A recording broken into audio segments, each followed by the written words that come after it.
Queridos hermanos, hoy hablaremos de la Iglesia Apostólica, la Iglesia una, santa, católica y apostólica. Y además el texto del Evangelio que acabamos de proclamar, pues parece que estaba escogido, ¿verdad? Porque hemos leído en el Evangelio de Lucas cómo el Señor llama a los 12 apóstoles, y vemos la lista de los 12 apóstoles. ¿Por qué decimos que la Iglesia es apostólica? En primer lugar, hay que dar tres razones, tres motivos por lo que decimos que es apostólica. El primero, nos ha dicho el Evangelio, porque Jesús a lo largo de su vida pública llamó a 12 hombres, a 12 varones de distinta condición social y de distinta, digamos, situación familiar. ¿Para qué? Para que estuvieran con él y luego mandarlos a predicar. La palabra apóstol es una palabra griega, viene del verbo apostolein. En griego significa enviar, mandar, dar un recado para que sea comunicado a otro. Por tanto, apóstol hace referencia más que a un título, a un oficio. El apóstol es el que tiene el encargo de comunicarnos algo. Y para eso tenían que vivir con Jesucristo, comer con Jesucristo y aprender lecciones muy íntimas que el Señor solamente tendría que darles a ellos. Fijaos que hay un momento cuando Jesús cuenta la parábola de la cizaña, en el capítulo, parece que 13 de Mateo, dice a los apóstoles, le preguntan a Jesús, ¿por qué hablas en parábolas?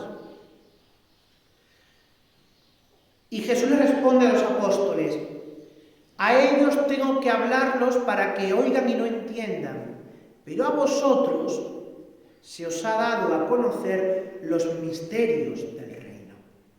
Y en otro momento dice uno de los evangelistas que Jesús explicaba de modo distinto y con otras palabras sus enseñanzas a los apóstoles. Por tanto, estos 12 hombres, encabezados por Pedro e incluido el traidor Judas Iscariote, van a formar una comunidad íntima de discípulos y maestros con Jesucristo. Esto nos lleva a una segunda razón.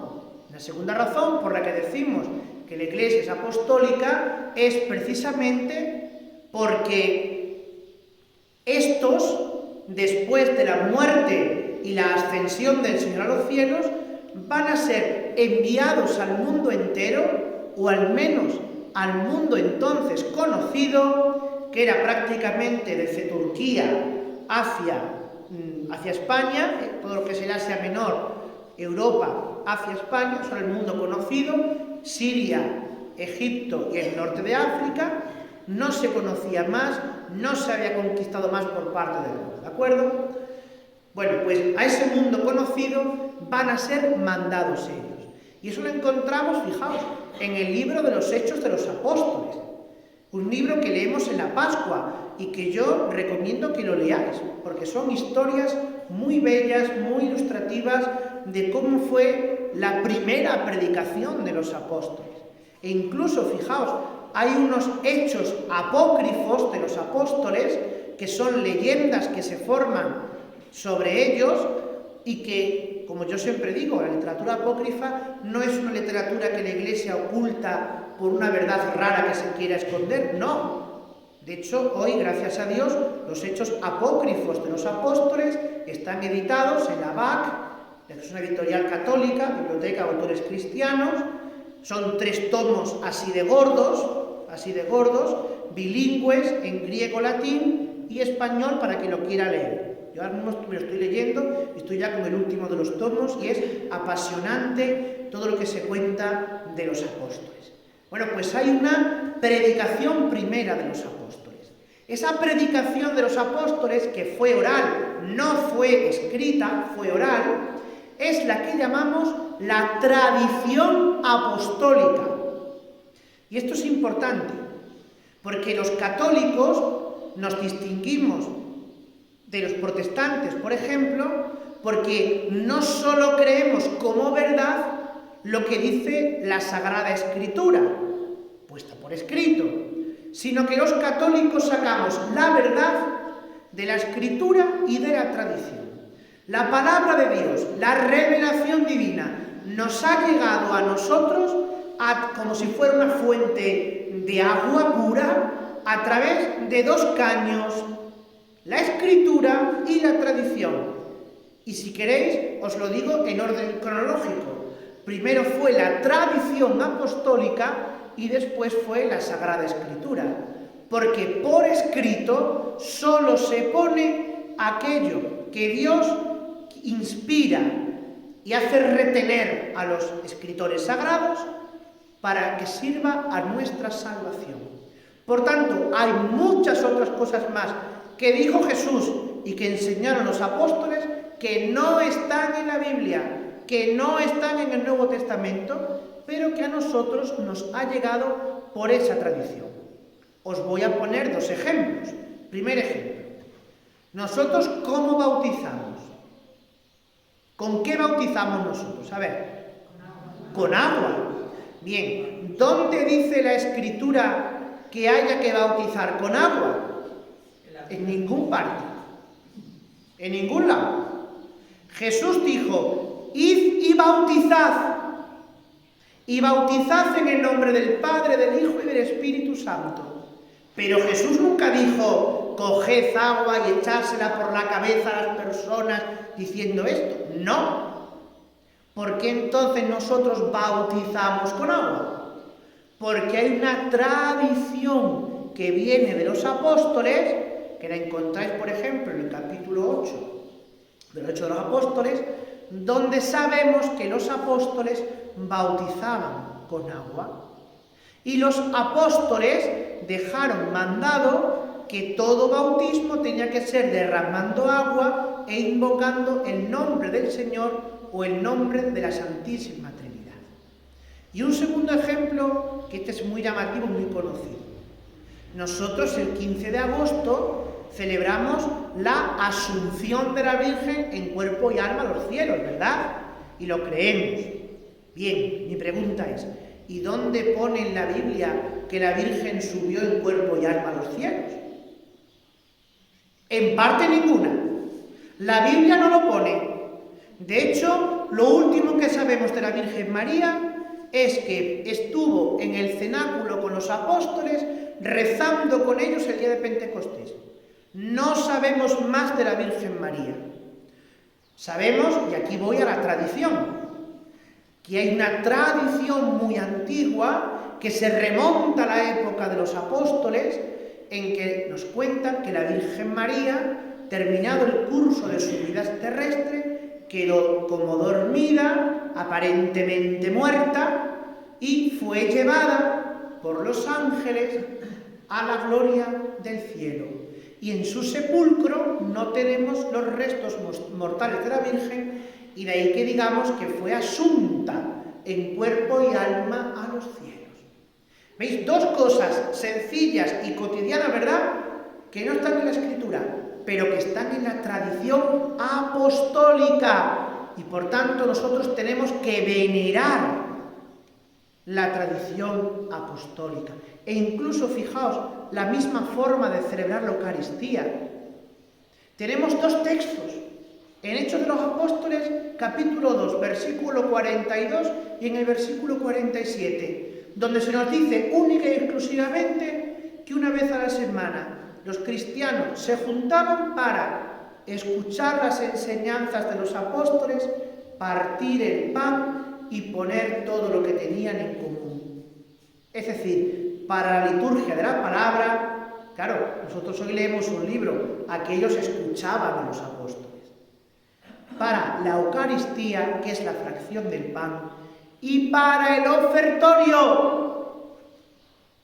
Esto de pedir dinero en misa, de pasar el cestillo, es de los gestos más antiguos que tenemos, Se remonta también a los apóstoles.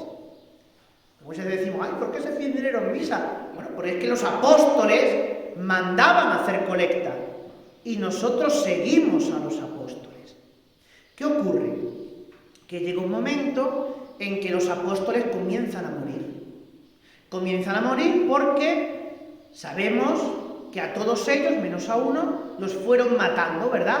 A San Pablo y a San Pedro en Roma, a San Andrés lo matan en Creta, o en la India, a Santo Tomás en la India, en Etiopía, San Marcos, que es evangelista, pero también se le considera apóstol, irá hacia Alejandría, hacia Egipto, y bueno, pues todos los apóstoles van muriendo, menos San Juan Evangelista, ¿verdad?, que sabemos que él no muere, porque tiene varios martirios y al final no muere, y simplemente pues se muere ya de anciano donde fuera.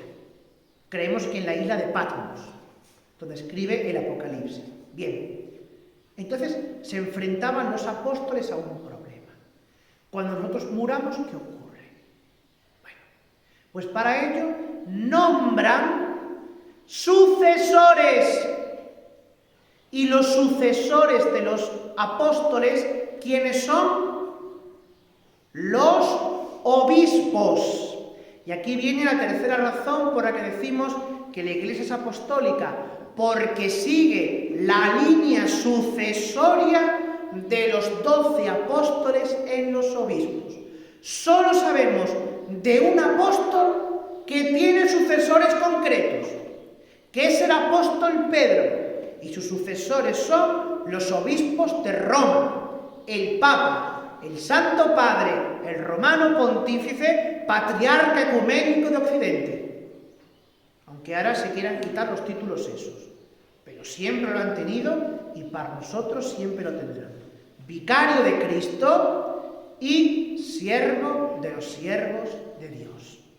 El resto de los obispos, el resto de los 4.000 o 5.000 obispos que hay en el mundo entero, suceden a los 12 apóstoles, no apóstoles en concreto, solamente Pedro, sino que todos los obispos suceden a todos los apóstoles. Colegio apostólico, colegio episcopal. Y por eso, fijaos, dice Jesús en el Evangelio a los apóstoles, a quien de vosotros escucha, a mí me escucha, a quien de vosotros os da un vaso de agua, a mí me lo está dando. ¿Qué nos enseña esto? Y voy concluyendo. Que hoy nosotros, si queremos escuchar las enseñanzas del Señor y las enseñanzas de los apóstoles, tenemos que oír a los obispos. Aunque a veces digan cosas que nos incomodan, o que digan cosas que no están, digamos, en la moda de este mundo. Un obispo tiene que defender la verdad para llevar la salvación a las almas. Por eso muchas veces nos preguntamos, ¿y por qué la Iglesia no aprueba esto? ¿O por qué la Iglesia no está a favor de lo otro? Pues porque la Iglesia no tiene autoridad para aprobar cosas que su Señor no aprobó. ¿Y por qué las mujeres no pueden ser sacerdotes? Porque el Señor no instituyó el sacerdocio femenino. Y la Iglesia no tiene autoridad para mañana ordenar mujeres. Y si un día lo hiciera, no sería la Iglesia de Jesucristo. Sería una iglesia falsa, una iglesia protestante. ¿Y por qué la Iglesia, por ejemplo, no puede aprobar el matrimonio, mal llamado matrimonio, entre dos personas del mismo sexo, las parejas homosexuales? Pues lo habéis escuchado hoy en la carta a los 1 Corintios. Porque eso es una relación, no el ser homosexual. Y esto hay que aclararlo bien. Ser homosexual no es pecado. No es pecado.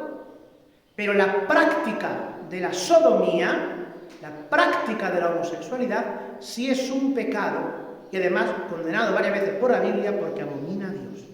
Y por tanto la Iglesia no tiene autoridad ni para aprobar ese tipo de uniones, ni mucho menos para derramar una bendición sobre ellas. Por mucho que haya obispos o que haya sacerdotes, aquí y allá, que defiendan la bendición de parejas homosexuales. Eso la Iglesia no lo puede hacer, porque la Iglesia no tiene autoridad.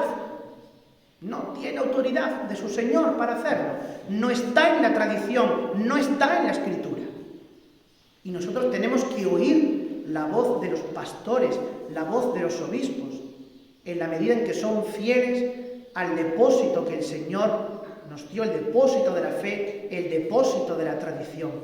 Porque la tradición es una cadena ininterrumpida que nosotros tenemos que legar a las generaciones futuras. No podemos adulterar la tradición de la Iglesia. Decía Chesterton que aquel que se casa con su generación corre el riesgo de quedarse viudo en la generación siguiente. ¿Por qué? Porque las modas pasan. Y lo que hoy nos parece una cosa maravillosa, dentro de unos años o de unos siglos, aparecerá como algo aborrecible. Hace 200 años, la esclavitud de los negros, por ejemplo, era algo aplaudido, normal. Hoy nos parece una cosa abominable, ¿verdad? Que se pueda esclavizar o maltratar a una persona por su color, por su raza, por lo que sea. Bueno, pues así va ocurriendo con todas las cosas que hoy nos parecen maravillosas. El aborto, la eutanasia. Hoy, qué adelanto, somos progresistas, somos modernos. Y nos damos cuenta de que es una cultura que va hacia la muerte y que va acabando con la persona, que no construye sociedades, que no construye vidas, que no construye familias, que no construye patrias, que no construye culturas, salvo la cultura de la muerte, como la calificó San Juan Pablo II. Por eso nosotros hoy, tenemos que volver a esa fe apostólica, a la tradición apostólica, y confesar con todas las veras de nuestra alma y con toda la asertividad de nuestro corazón que creemos en la Iglesia una, santa, católica y apostólica. Que así sea.